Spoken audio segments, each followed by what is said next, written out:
su Biblia en Romanos capítulo 4 y vamos a continuar donde quedamos el otro día. Pablo sigue hablándonos de la fe. Diga conmigo fe. ¿Usted sabe lo que es la fe? Usted puede decir, bueno, la fe es la certeza de lo que no se ve y la convicción de lo que se espera. Pero Pablo nos hace una profundidad bien honda de lo que es la fe y para qué sirve la fe y cómo nosotros estamos hablando sobre el centro de lo que es la gracia de Dios, la salvación de Dios. Y cuando nosotros hablamos de la salvación de Dios, esa salvación de Dios viene por medio de la gracia, porque yo pongo mi fe en Jesús. Amén, iglesia. Y habíamos leído el ejemplo de Abraham en el capítulo 4 al principio, y vamos a continuar en el versículo 6, habíamos terminado el 5 el otro día, y ahora vamos a continuar en el versículo 6. Y yo pensaba estos días, digo, ¿cómo la gente se pierde todo esto? Y digo, qué increíble, ¿no? Qué increíble, porque eso nos habla o nos muestra que lo que hay en el corazón del hombre, qué es lo que el hombre quiere, qué es lo que el hombre desea. Si el hombre, por eso dice la palabra de Dios, cuando escuche la voz de Dios no endurezcas tu corazón. Ahora, yo estaba orando y a la mañana, y mientras oraba, el Señor ponía un pesar y un sentir en mi corazón de que, ¿sabe qué, mi hermano? Mucha gente se aparta, se aleja de los caminos del Señor. Y el Señor me decía que cuando alguien se aleja de sus caminos, el Señor se entristece. Y me hacía recordar cuando hablaba del hijo pródigo, ¿se acuerdan? Que dice que el padre lo estaba esperando, el padre está esperando al hijo. Ahora, muchas veces nosotros, bueno, se alejó por los demonios, se alejó por el diablo, y el Señor me decía, se alejó por voluntad propia. Porque fue la misma voluntad que el Señor permitió que nosotros aceptáramos a Cristo, y fue la misma voluntad que nos llevó a nosotros a alejarnos. ¿Qué nos aleja del Señor? Dice la palabra, nada. No hay nada que nos pueda alejar, no hay nada. Lo único que nos puede alejar es nuestra propia decisión. Lo único. Que de repente yo permito cosas en mi vida, cosas que no comprendo en mi vida porque no le dedico tiempo, porque no conozco al Señor. Entonces de repente yo empiezo a alejarme de las cosas del Señor, pero no porque alguien me aleje. Porque muchas veces uno dice, bueno, se alejó porque lo hirieron, lo lastimaron. No, uno se aleja porque uno quiere. Porque herir te van a herir en todos los lugares. Ahora digo, cuando uno va al trabajo y en tu trabajo te hieren, ¿por qué no te vas? ¿Por qué no te vas? Me renuncio. Cobras un sueldo de 35.000, 40.000 pesos y vas y le decís, renuncio porque me trataron mal. ¿Por qué no te vas? Porque te interesa la billushi, te interesa la plata, ¿o no? Porque sabés que tenés que seguir yendo para comer. Digo, y lo mismo pasa en las cosas de Dios. ¿Por qué tengo que seguir viniendo a la iglesia? ¿Porque no me gusta el líder? ¿Porque no me gusta el fulano? ¿No me gusta el mengano? No, porque yo decidí obedecer a Dios. Más allá de si algo me gusta o no me gusta, ¿se entiende? Porque si muchas veces uno busca la iglesia perfecta, no la vas a encontrar, porque del lado de la gloria, de este lado, somos todos imperfectos. Y somos personas imperfectas. Si nosotros queremos una iglesia perfecta, está del otro lado de la gloria. Y lo va a encontrar en Apocalipsis, donde ve que están todos adorando y están todos glorificando al Señor. Amén. Esa es la iglesia perfecta. Porque el pastor está ahí predicando y es el pastor de pastores. ¿Se entiende? Pero de este lado de la gloria, no es así. No funciona de esa manera. Amén. Ahora dice en el versículo 6, ¿tenemos una música? ¿Algo? Romanos 4, versículo 6.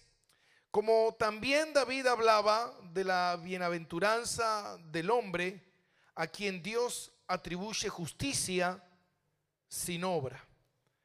Acá Pablo empieza a hacer referencia de esta bienaventuranza de David.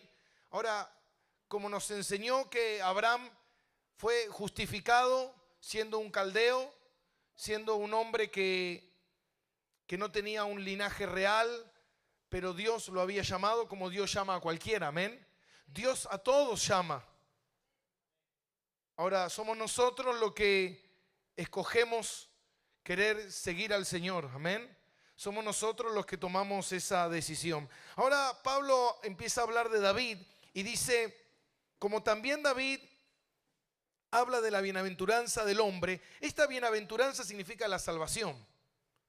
Así como David habla de esta salvación. Y ustedes conocen la historia de David. ¿Cuántos conocen la historia de David? ¿La conocen? ¿Y recuerdan el pecado que David cometió? Bueno, la paga de ese pecado, ¿cuál era? La muerte. Y David empieza a recitar algunos salmos que empiezan a hablar de algo que David podía entender que quizás el rey Saúl no entendía. Y ahí es donde nosotros empezamos a descubrir la diferencia. Donde dice que Dios miró con agrado la ofrenda de Abel. Amén. Ahora, Caín dio una ofrenda, Abel dio una ofrenda. Sea de una o de otra, algunos dicen, no, bueno, porque era de la ofrenda animal y el otro dio la ofrenda vegetal, pero no dice la palabra eso. Dice que Dios vio con agrado la ofrenda de Abel. ¿Por qué vio con agrado la ofrenda de Abel? ¿Qué es lo que tenía Abel en diferencia que Caín? ¿Cuál era la diferencia? ¿Cuál era la diferencia entre David, un pastor de ovejas, con el rey Saúl? No eran del mismo pueblo, no eran los dos hebreos, no eran los dos hombres, estaban los dos delante de Dios, no tenían la misma revelación. ¿Cuál era la diferencia? Y David comete un pecado que todos conocen, que dice que estaba David en el balcón y vio una mujer y cayó en pecado, y cuando David cae en pecado, quiere tapar ese pecado con otro pecado, porque ustedes saben que el pecado lleva al pecado y el pecado lleva al pecado y así sucesivamente. Es como que si no se corta de raíz, uno sigue y el pecado ese te lleva a mentir y te lleva a ocultarlo y te lleva a hacer esto y te lleva a hacer lo otro, y por eso es peligroso. Por eso dice la palabra, ¿cómo yo soluciono mi pecado? ¿Cómo me libro de ese pecado? Confesándolo. Pero cuando yo no lo confieso y el pecado queda guardado, ese pecado me lleva a otro pecado. Por eso es necesario confesarlo. Ahora, David lo empieza a guardar y David comete un pecado tras otro, hasta que viene el profeta Natán. Usted conoce la historia. Y cuando el profeta Natán viene y habla con David, lo confronta a David y le confronta su pecado. Y la reacción de David es lo que importa. La reacción de David. Y fíjate una cosa, y esto está en el... Vamos a leer primero acá en Romanos, vamos a terminar de leer. Y dice, cuando también David hablaba de la bienaventuranza del hombre a quien Dios atribuye justicia sin obras, diciendo, bienaventurado aquellos cuyas iniquidades son perdonadas y cuyos pecados son cubiertos, son quitados, como Dios los quita. Amén. Versículo 8. Bienaventurado el varón a quien el Señor no le inculpa de pecado. Ahora fíjate una cosa, mira, y dice el Salmo 51, para entender un poquito más esto. Salmo 51, 1. Y David, cuando lo confronta a Natán, y David ve su pecado, David escribe este salmo. Y dice, ten piedad de mí, oh Dios, conforme a tus misericordias, conforme a la multitud de tus piedades, borra mis rebeliones. ¿Se entiende? Ahora, cuando antes alguien cometía pecado, ¿qué tenía que hacer? ¿Qué hacía cuando alguien pecaba? Tenía que presentar el sacrificio al sacerdote, y el sacerdote hacía el sacrificio del animal y lo ponía sobre el holocausto. ¿Se acuerda? Bien. Ahora, dice que cuando uno presentaba ese sacrificio, lo que el sacrificio hacía era tapar el pecado, no borrarlo. ¿Qué hacía? Las obras de la ley, lo que hacían era tapar lo que cuando uno presentaba el sacrificio, porque el sacrificio ese no era el sacrificio perfecto, el sacrificio perfecto era Cristo. Entonces cuando uno cometía un pecado o algo, uno presentaba el animal y ese sacrificio lo que hacía era tapar ese pecado. Pero fíjate una cosa que David dice aquí: borra. Amén. Conforme a la multitud de tus piedades, borra mis rebeliones. ¿Qué le estaba diciendo David a Dios? Que le borrara. Ahora fíjate una cosa. Cuando David es confrontado por Natán y le dice Natán y le cuenta la historia, y le dice Natán a David: David, ese eres tú el pecador. David escribe ese salmo. Y ese salmo refleja lo que David decía. En ese momento, cuando le dicen que David era un pecador, David empieza a decir: ten misericordia de mí, Señor, ten piedad de mí, Señor, borra mis pecados, lávame, Señor. David empieza a reconocer su culpabilidad. ¿Cuál era la diferencia con Saúl? Que Saúl, cuando el profeta Samuel fue y le dijo: ¿qué has hecho, Saúl? Saúl lo que empieza es a justificarse. Y esta es la diferencia entre una cosa y otra. Entre la justificación del hombre, que no es por obra, y la justicia de Dios. ¿Cuál es la justificación del hombre? La justificación del hombre es, por eso es lo que Dios me decía hoy en la mañana: cuando uno se aparta y se aleja de Dios, que el que te llamó fue Dios, y tú te apartas de Dios, tú puedes ir y justificarte y decir: yo me aparté porque me dijeron tal cosa, por tal demonio, por esto. Pero Dios dice que cuando Él te llama, el Señor hace todo para que nadie te aparte de Él. No hay ninguna potestad, ningún imperio, ningún demonio, ningún infierno que te aparte de Él. ¿Por qué? Porque el que te llamó es el mismo Dios. Él es el que te llama. Pero Él permite que tú decidas. Por eso cuando el profeta confronta al rey Saúl, Saúl se empieza a justificar. Dice: no, bueno, pero yo hice esto, pero por esto, pero yo hice esto por aquello. Y la justificación del hombre es, dice la palabra, trapos de inmundicia. Dios la detesta. ¿Se acuerdan el fariseo y el publicano?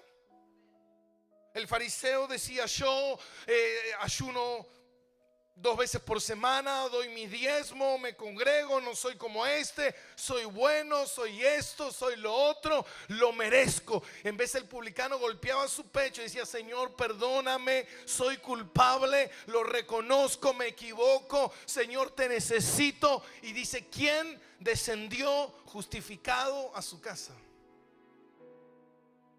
El publicano.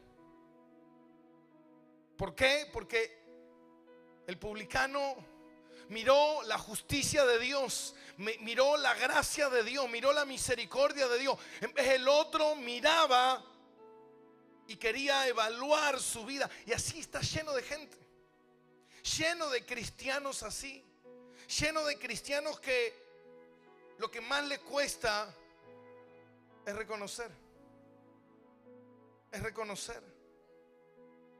Por eso dice que cuando Dios miró la ofrenda de Abel con agrado y no le gustó la ofrenda de Caín, Caín en ningún momento se tiró al suelo y dijo: Señor, perdóname, voy a hacer otra, voy a cambiar. Enseguida empezó a mirar mal a su hermano. No le gustó.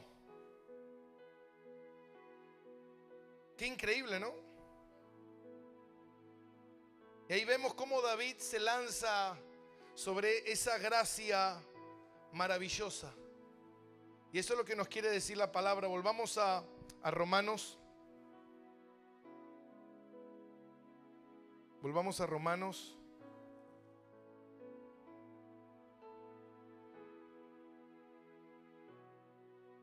Versículo 9. ¿Es pues esta bienaventuranza solamente para los de la circuncisión o también para los de la incircuncisión? Porque si decimos que a Abraham le fue contada la fe por justicia, versículo 10, ¿cómo pues le fue contada? ¿Cómo le fue contada? Estando en la circuncisión o en la incircuncisión. No es la circuncisión, sino en la incircuncisión. ¿Qué quiere decir esto? Quiere decir que cuando Abraham fue justificado, ¿cuándo fue justificado? Y mira, quiero entrar en un tema extraordinario, porque le dije a Dios, Señor, yo sé que Dios nos va a llevar de gloria en gloria. ¿Cuántos creen eso? Y ¿sabe qué, mi hermano? Mira, dice que cuando fue justificado Abraham, ¿cuándo fue perdonado Abraham? ¿Cuándo fue? ¿En qué momento Abraham recibe la salvación? Y esto es la justificación, acuérdese, es la salvación. ¿Cuándo fue salvo Abraham? ¿Cuándo? Cuando Dios lo llamó y él creyó. ¿Se entiende? Cuando Dios lo llamó y él creyó, él fue justificado. Ahora, muchos se justificaban cuando eran circuncidados. Si me circuncido, voy a ser justificado por Dios. Entonces lo que Pablo quiere hacer ver es que no es por obra, es por gracia. Es por fe puesta en ese llamamiento, en esa gracia que el Señor te está presentando diciendo, Jesús murió por ti. ¿Tú lo crees? ¿Tú lo crees? ¿Cuántos creen que Jesús murió por usted? Amén. Gloria a Dios por eso. Y dice versículo 10, ¿cómo pues le fue contada esta justificación? Estando en la circuncisión o en la incircuncisión, no en la circuncisión sino en la incircuncisión. Versículo 11. Y recibió la circuncisión como ¿qué? Como señal, como sello de la justicia de la fe que tuvo estando aún incircunciso, para que fuese padre de todos los creyentes no circuncidados, a fin que también a ellos la fe les sea contada por justicia. ¿Cuándo fuiste tú salvo? ¿Cuándo fuiste salvo? ¿Cuándo fue usted salvo? ¿Cuándo qué? Cuando creyó. Entonces, en ese momento que yo creí al Señor, fui salvo. ¿Qué obra yo puedo hacer para perder esa salvación? Ninguna. Si la salvación no se pierde o se gana por obra, sino es por haber creído. Y cuando yo creí, por eso dice la palabra, que Abraham cuando creyó fue justificado. En ese momento en que tú creíste en el Señor, en ese momento el Espíritu Santo vino sobre tu vida, entró en tu corazón y el Señor te selló y te salvó eternamente. Por siempre. Porque tú le creíste. Amén. Porque yo le creí al Señor. Por eso es importante entender esto, que somos justificados por la fe, por la gracia, por la fe puesta en esa gracia. Ahora, ¿qué es la fe? La fe es creer. Amén. Es creer. Ahora fíjate algo, todo el mundo cree o no. Hay gente que cree que, no sé, yo pensaba, hoy cuando pensaba, ¿cuánta gente viajó a Rusia creyendo que Argentina iba a salir campeón? Amén. ¿Y cómo volvió? Descreído. ¿Se entiende? ¿Cómo volvió? Desilusionado. ¿Por qué? Porque yo creí que iba a ocurrir tal cosa, pero no ocurrió. Ahora, fíjate una cosa, y quiero que vayamos a Hebreos capítulo 11. A Hebreos capítulo 11.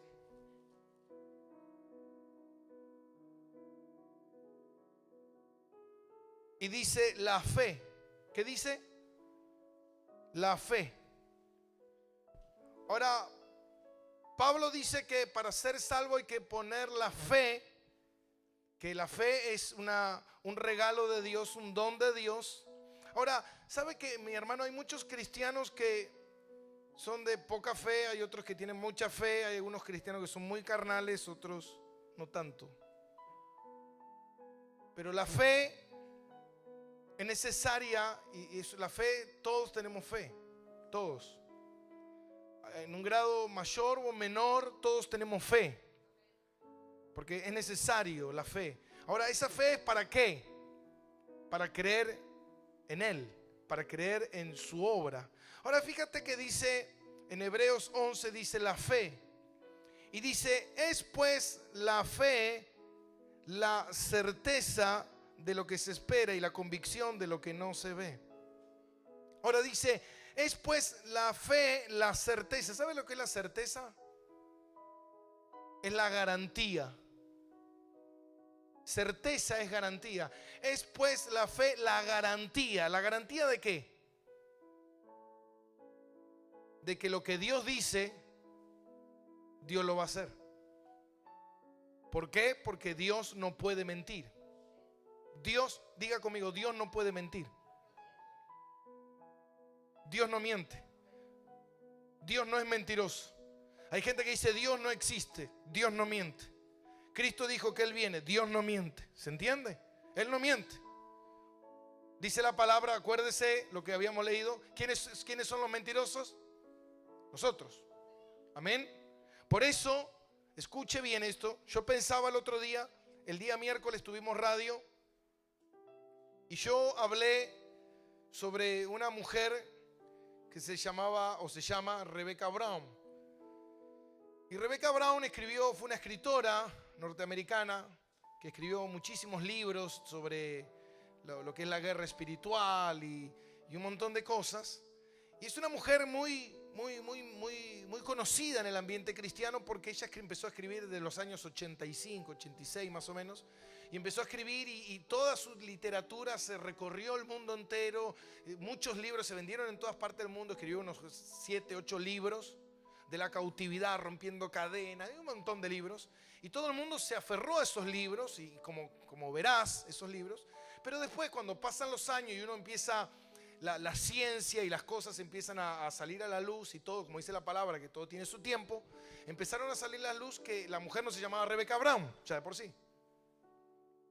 Su nombre era otro nombre y ella era doctora, por eso se le dice la doctora Rebecca Brown. ¿Por qué? Porque era doctora y trabajaba en un psiquiatra, en un neuropsiquiátrico. Y ella empezó a experimentar con pacientes y los medicaba y los drogaba y hacía experimentos, y le sacaron la licencia, le hicieron un legajo para condenarla, y ella se escapa del estado y se cambia el nombre y se va a otro estado. Y empieza a escribir libros cristianos, imagínense. Y hoy esos libros están en la biblioteca de cientos de cristianos. Pero ¿qué pasa? Este informe sale, es un informe policial, sale todo. Y ¿sabe lo más triste de todo? Es que vos mirás hoy en día los comentarios y la gente dice, no, lo que pasa es que la quieren difamar. Es mentira. Tienen la evidencia, pero siguen diciendo que es mentira. Lo que pasa es que no son gente de fe. Y vos lees sus libros, y sus libros tiene el 80% no están apoyados fuertemente, teológicamente, en la palabra de Dios. Son inventos.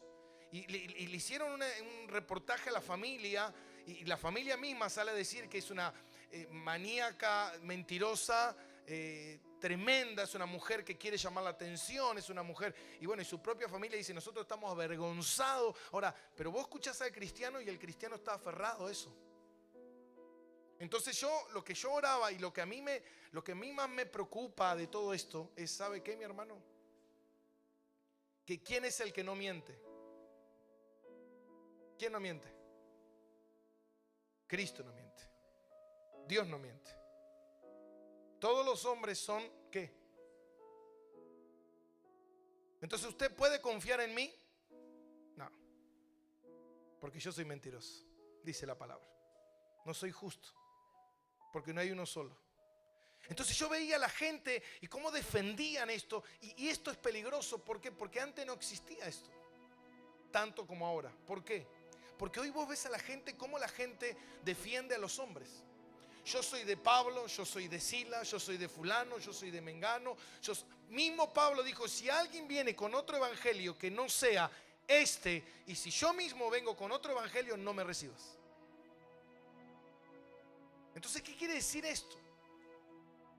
Y vos ves cómo la gente hoy en día se aferra a las personas, y eso es peligroso. ¿Por qué? Porque dice que en los últimos tiempos te dirán, mira, aquí está Cristo.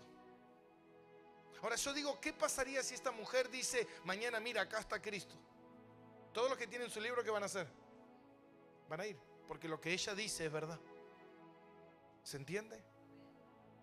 Imagínate, no quiero dar nombres, pero imagínate pastor fulano, pastor mengano, aquel, el otro. Mira, esto es así, y todo el mundo lo va a hacer porque ellos lo dicen. Y eso es lo más peligroso de todo. ¿Por qué? Porque la gente prefiere tener una relación con los hombres que antes de tener una relación con Dios. Y lo que yo quiero enseñarle a esta iglesia es la palabra de Dios para que usted tenga una relación con Cristo. Con Cristo. Hace un rato vino una hermana a hablar conmigo y me dijo, pastor, tengo que tomar una decisión, ¿qué hago? ¿Qué decisión tomo? Yo le dije, mira, el mejor consejo que te puedo dar, busca en oración y que Dios te guíe. Pero ¿sabe qué? No, pastor, quiero ir a otro lado donde el pastor me diga qué tengo que hacer. Ojo. Porque si yo te digo qué tenés que hacer, puede ser que te esté mintiendo. Puede ser que me esté equivocando. ¿Quién es el que no se va a equivocar? Es el Señor. Amén. Entonces tenemos que aprender a confiar plenamente en Él. Por eso dice, es la garantía, es la certeza de lo que se espera. Amén. Un cristiano que espera las promesas del Señor que van a venir a su vida. Esperan que todo lo que Él dijo, Él lo va a hacer. Amén. Y la convicción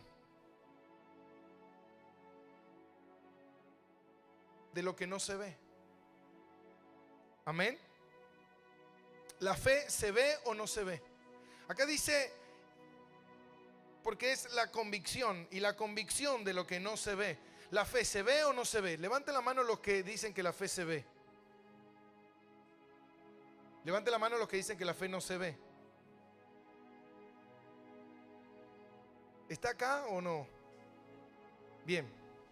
Dice la convicción de lo que no se ve. La fe, la convicción de lo que no se ve. Ahora la pregunta es, ¿la fe se ve? Levante la mano los que dicen que la fe se ve. A ver, nadie. Levante la mano los que dicen que la fe no se ve.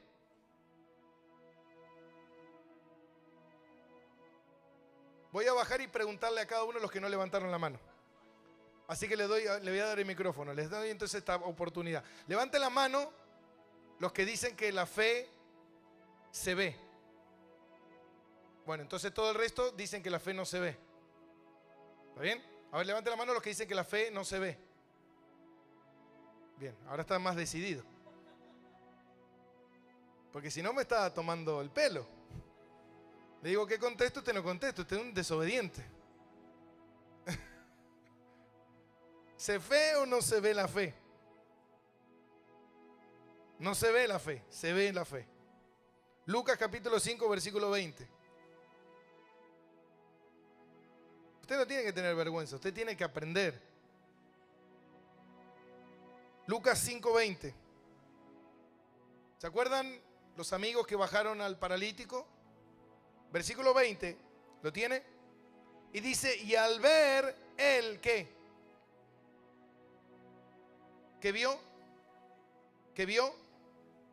Entonces usted tiene que decir, la fe se ve. ¿Se ve o no se ve? Se ve la fe. ¿Se ve o no se ve la fe? Se ve. Acá dice, es pues la certeza de lo que se espera y la convicción de lo que no se ve. No se ve, pero sí se ve. ¿Cómo es esto? No se ve, pero sí se ve. ¿Por qué? Porque cuando Jesús vio a estos hombres, ¿qué vio? ¿Qué vio? La fe. Vio la fe de ellos. Vio la fe de ellos. Ahora, yo quiero que usted vaya hacia un lado donde te va a empezar a interesar el tema. Ahora, ¿qué vio el Señor de Abel y qué no vio de Caín? ¿Cómo eran antiguamente los hombres justificados? Dice la palabra. ¿Cómo eran justificados antes? Nosotros somos justificados por Cristo, sí, pero la fe puesta en Cristo. ¿Cómo eran los hombres justificados antes? También por la fe. ¿Puesta qué? En Dios. Ahora fíjate una cosa, ¿por qué Dios vio con agrado la ofrenda de Abel? Porque Abel trajo una ofrenda con fe. ¿Y sabe cuál fue la ofrenda de Caín? La ofrenda de hay que hacerlo. Por eso, ¿sabes qué? Hoy Dios te está mirando. Si tú viniste a la iglesia o simplemente viniste. Por eso hay gente, no sé si a usted le va a encerrar todo esto, pero hay gente que se va de la iglesia súper bendecida y hay gente que se va súper vacía. ¿Por qué? Porque uno vino con fe y el otro vino sin fe. Vino creyendo en el Señor y otro vino cumpliendo. Y el Señor no quiere que nadie cumpla, el Señor quiere que le crean. ¿Está acá conmigo? Por eso dice que cuando Jesús vio a estos hombres, lo que vio fue ¿qué? La fe. Lo vio la fe. Amén. Por eso que es importante esto, la fe se ve. ¿Y cómo se ve? Por medio de lo que uno hace. Ahora mira lo que dice en Santiago 2:18. Está ahí después de Hebreos. Continúa Santiago. Santiago 2:18 dice esto. Santiago 2:18.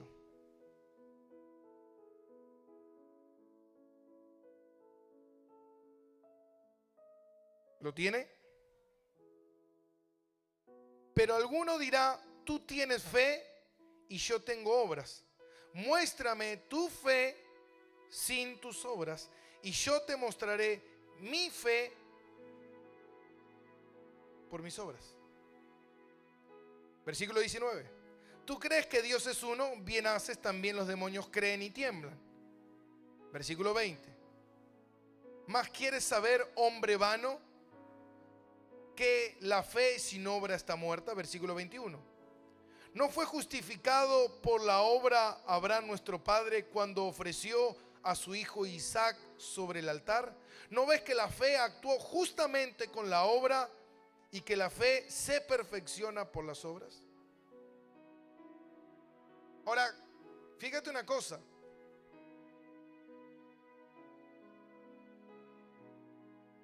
¿Cómo se efectúa? Dice en el versículo 21, ¿no fue justificado por las obras Abraham nuestro padre? ¿Qué significa esto? ¿Que Abraham fue justificado, fue perdonado por la obra que hizo? No. No fue perdonado por las obras, fue perdonado por la fe, pero la fe lo llevó a hacer obras. ¿Se entiende? La fe lo llevó a hacer obras. Volvamos a Hebreos, versículo 11, capítulo 11, versículo 2. Y dice, porque por ellas alcanzaron buen testimonio, ¿quiénes? Los antiguos. Amén. ¿Lo tiene? Dice, porque por ellos alcanzaron buen testimonio los antiguos. ¿Cómo es alcanzar buen testimonio? ¿Qué es buen testimonio? Conducta, comportamiento. Ahora fíjate algo, dice en el versículo 1, dice la convicción de lo que no se ve. ¿Qué es la fe? La fe es pues la certeza de lo que se espera y la convicción de lo que no se ve. Estoy convencido, escuche, ¿por qué me lleva a mí a hacer buenas obras? ¿Por qué me lleva a mí a dar un buen testimonio? ¿Por qué tengo un buen testimonio? ¿Por qué? Porque estoy convencido. Estoy convencido Y yo creo que hay algo que le falta a la iglesia, que es empezar a estar convencido.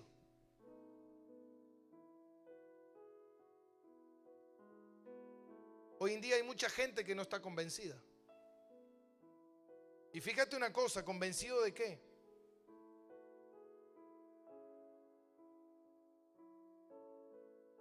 Convencido de quién es Dios. Convencido de cómo obra Dios. Por eso yo hago cosas. ¿Por qué? Porque estoy convencido. ¿Por qué no hago algo? ¿Por qué no vengo a pintarla, a limpiar la iglesia? ¿Por qué? Porque no estoy convencido. ¿Por qué no salgo a evangelizar? ¿Por qué? ¿Por qué no le predico a la gente? ¿Por qué? Porque no estoy convencido. Ustedes, muchos de los que están acá, le pidieron a Dios crecer. Ahora la pregunta es, ¿estás preparado para crecer? Porque cuando crezcas te vas a dar cuenta de algo. ¿Y sabe de qué? De que quizás muchos de los que están acá no son cristianos. ¿Está acá conmigo? Y vas a decir, ¡ay, Dios mío!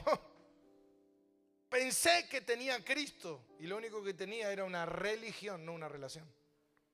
¿Por qué? Porque cuando uno está convencido, dice la palabra, volvemos a Hebreos 11, dice, porque por ella alcanzaron buen testimonio los antiguos. ¿Qué significa esto? Alcanzaron buen testimonio los antiguos. ¿Y sabe lo que es esto? Una buena conducta, un buen comportamiento. Y la gente hablaba de ellos porque decía, wow, mira el Dios que tiene este. Mira lo que hace por Dios. Mira cómo se está comportando por causa de Dios. Entonces la gente podía ver a Dios en tu comportamiento. La pregunta es, ¿la gente puede ver a Dios en tu comportamiento? ¿La gente puede ver a Dios en tus buenas obras? ¿La gente puede ver a Dios en tus actitudes? La gente, ¿por qué? Por eso dice, escuche, alcanzaron buen testimonio. Buen testimonio es que la gente hablaba de ellos por la fe que ellos tenían. ¿Por qué fe? Porque demostraban que Dios estaba con ellos. Ellos daban buen testimonio, alcanzaron buen testimonio, a Dios le agradaba, a la gente los veía y podía ver en ellos que verdaderamente en ellos estaba el Señor.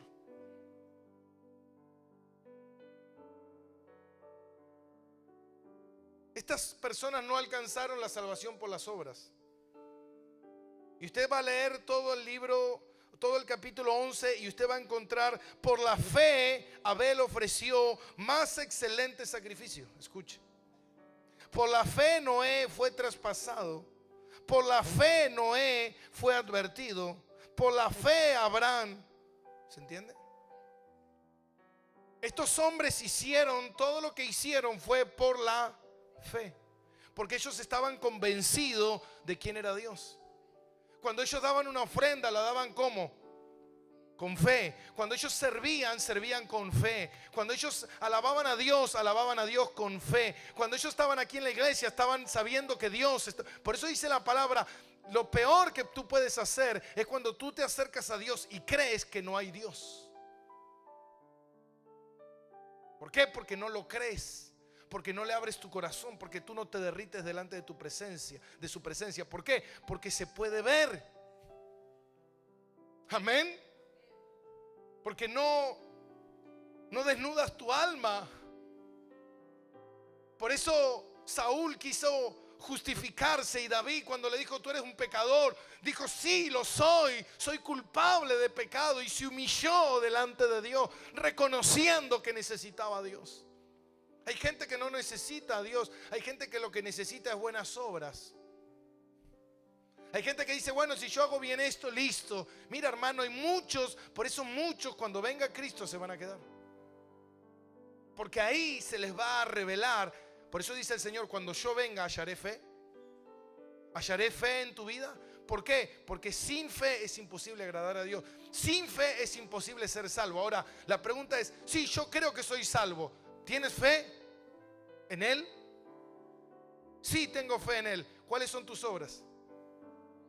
¿Tenés un buen testimonio? ¿Por qué? Porque yo, por cuanto creo en Él, hago esto. Dice, escuche, por favor. Juan 2:6, mira. Primera de Juan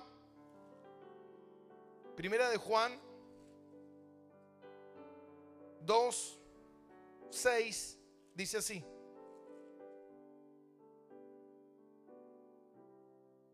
Primera de Juan 2:6, ¿lo tiene? Y el que permanece en Él, el que cree en Él, ¿cómo debe andar? Como Él anduvo.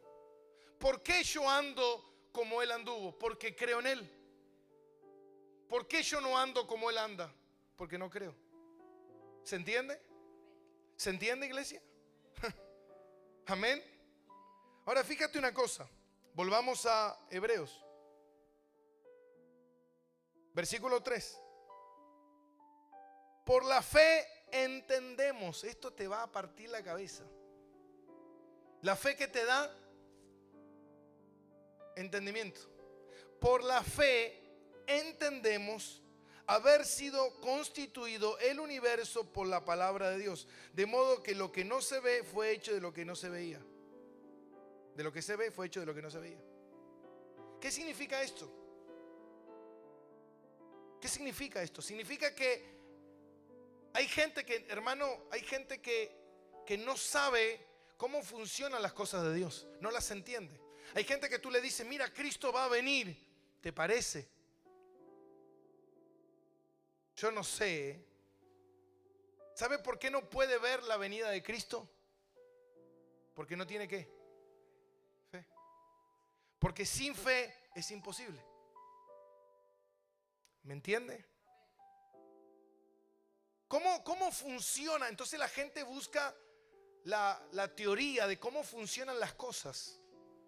Pero si tú no lo miras con fe, nunca lo vas a llegar a comprender. Te vas a quedar a mitad de camino. Justo hoy mirábamos y estábamos mirando el noticiero y justo había un psicólogo y el psicólogo, la psicología lo que enseña es una ciencia que enseña el comportamiento humano, que es extraordinaria.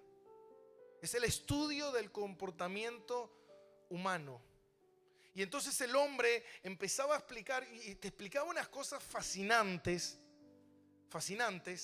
pero vos lo veías que el psicólogo se quedaba a mitad de camino. ¿Por qué? Porque le faltaba algo. ¿Qué? Cristo. ¿Se entiende? Entonces, ¿qué pasa? El psicólogo, y esta es la diferencia que María estudia psicología, ella la diferencia que tiene es eso. ¿Por qué? Porque ella está viendo cómo funciona la psicología, pero tiene a Cristo. Entonces el psicólogo te mostraba que el comportamiento, el estrés, por esto ocurre aquello, lo otro, y cuando llega, bueno, dame la solución. Y pastillas. Y la solución, y reiki, yoga, ya empiezan con mitos o filosofías personales. ¿Por qué? Porque no saben cómo definirlo. ¿Por qué? Porque la definición a todos tus problemas es Jesús. Y esto pasa con la ciencia. La ciencia dice, bueno, nosotros vemos el universo. Sí, bueno, pero... y quieren buscarle una explicación donde no pueden encontrarla. Bueno, ¿cómo se sostiene? Amén. ¿Cómo se sostiene, hermano? Usted mire, usted mira el universo y usted ve todos los planetas flotando. ¿Cómo flotan? Explíquemelo. ¿Hay una explicación? Fe. ¿Cómo funciona el sistema solar? ¿Cómo funciona? ¿Cómo hace que funcione? ¿Qué es lo que produce? ¿Qué es lo que genera? ¿Qué es lo que lo creó? ¿Qué creó la vida? No, ¿qué pasa? Que la vida fue creada desde una explosión y de repente todo fue creado. Bueno, a ver, muéstrame La ciencia, ¿de qué manera puede comprobar que eso es cierto? Porque no puede. Muéstrame la ciencia cómo se crea un bebé. Y la ciencia no puede. No puede crear vida. ¿Por qué? Porque ahí te dice en el versículo 3. La fe, ¿qué? Por la fe entendemos que todas las cosas fueron creadas por Dios. Ahora, cuando tú no tienes fe, no puedes entender que todo es creado por Dios. Cuando tú no tienes fe, no puedes entender que Dios es soberano de todas las cosas. Cuando tú no tienes fe, tú no puedes entender que Dios tiene el control de todas las cosas. Mira, yo hay cosas que yo no las entiendo, pero por tener fe, confío en el Señor y sé que el Señor lo va a hacer. No sé cómo. ¿Me entiende? Entonces la gente que no tiene fe busca una explicación. Yo de repente tengo una crisis financiera, entonces de repente, no sé, si hay alguien que me regala el dinero, si hay alguien que me deja una herencia, yo voy a salir de esta. No tiene fe. ¿Y qué es la fe? No sé cómo. No sé, porque tampoco Dios me dice cómo, pero yo sé que Dios lo va a hacer. Por eso dice que por la fe ellos alcanzaron. ¿Está acá conmigo? ¿Cuántos tienen que alcanzar cosas? Pero no lo vas a alcanzar si no es con fe. Amén. ¿Por qué? Porque la fe es la que te lleva a la salvación. Amén. Por eso dice la palabra, dice, muchos empezaron por el Espíritu y terminaron ¿en qué? En la carne. ¿Qué significa esto? ¿Cómo llegaron al camino del Señor? ¿Por medio de qué? De la fe. Y hoy están ¿en qué? En la carne. Son cristianos ¿qué? Carnales. No tienen fe. Amén. No tienen fe y no pueden manifestar esa fe en su vida. Por eso dice, por la fe entendemos que haber sido constituido el universo por la palabra de Dios, de modo de lo que se ve fue hecho de lo que no se veía. Amén. Ahora, yo no entiendo cómo Dios lo hizo. No, pero yo creo que Dios lo hizo. No lo entiendo, pero lo creo. Amén. Yo creo que cuando me muero voy a estar en la presencia del Señor. ¿Lo crees eso? Y no sé. Entonces tienes un problema. Hace un ratito me mandan un mensaje, porque cuando mandan mensajes a la radio me los mandan a mí. No sé si como que no hay otro pastor en el Buen Samaritano, así que me lo mandan a mí. Y me mandan las copias de los mensajes. Y una muchacha mandó un mensaje diciendo: oren por mí, porque puede ser que Dios me esté avisando que me voy a morir. Porque cada vez que me pasa eso siento que me estoy por morir. ¿Será que Dios me está avisando? Entonces yo le mandé: mira, si ya te pasó varias veces, entonces si no te moriste, entonces no te avisó Dios, te está avisando, o es otra cosa. Entonces dice: oren por mí. Ahora digo, mira hermano, si te estás por morir, gloria a Dios. Amén. Y sabe, hermano, nosotros yo pensaba estos días, le tenemos terror a la muerte. ¿Sabe por qué le tenemos terror a la muerte? Porque es desconocido, porque no conocemos, y por sobre todas las cosas porque no tenemos fe. Pero cuando tú sabes a dónde vas. Entonces yo le decía el otro día al Señor: Señor, yo no tengo miedo a la muerte, yo le tengo miedo a cómo voy a morir. Si un camión me está pisando la cabeza y me revienta todos los sesos, me salen las tripas para afuera, no me gustaría eso. Y el Señor me dijo algo: quédate tranquilo, Gastón, que ni siquiera te vas a enterar cuando te mueras. ¿Tú confías en mí? Sí, le dije: Señor, bueno, tranquilo, tu vida y tu muerte están en mis manos. Descansa en mí. Confía en el Señor, ten fe en el Señor. Por eso hay alguien que, bueno, no voy a dar. ¿Por qué? Porque tengo miedo que me falte. No tiene fe en Dios. No tiene fe en Dios. ¿Por qué? Porque la fe se manifiesta ¿con qué? Con obras. Y no es que hago obras para ser salvo, no. Por cuanto creo, se manifiesta lo que estoy creyendo. ¿Se entiende? Se manifiesta lo que estoy creyendo. Mira, versículo 4. Por la fe, Abel ofreció a Dios más excelente sacrificio que Caín. Amén. Por lo cual alcanzó testimonio de que era justo, dando a Dios testimonio de su ofrenda y muerto aún se habla de ella. Wow. ¿Por qué? Porque cuando Dios dijo traigan una ofrenda, ¿sabe qué? Abel se habrá pasado semanas preparando esa ofrenda. Porque se la voy a dar a Dios. Y hay gente que viene y trae su ofrenda y dice, bueno, voy a darle una limosna a la iglesia. Y Dios te está mirando. Por eso dice que Dios vio y Dios ve. Dios no es ciego, Dios ve. ¿Por qué me comporto de tal manera? Porque creo que el Señor me está mirando. Porque creo que Dios existe. Porque creo que Él me ama. Porque creo que Él está conmigo. No, yo hago lo que quiero, igual no pasa nada. La pregunta es, ¿crees? ¿Tienes fe?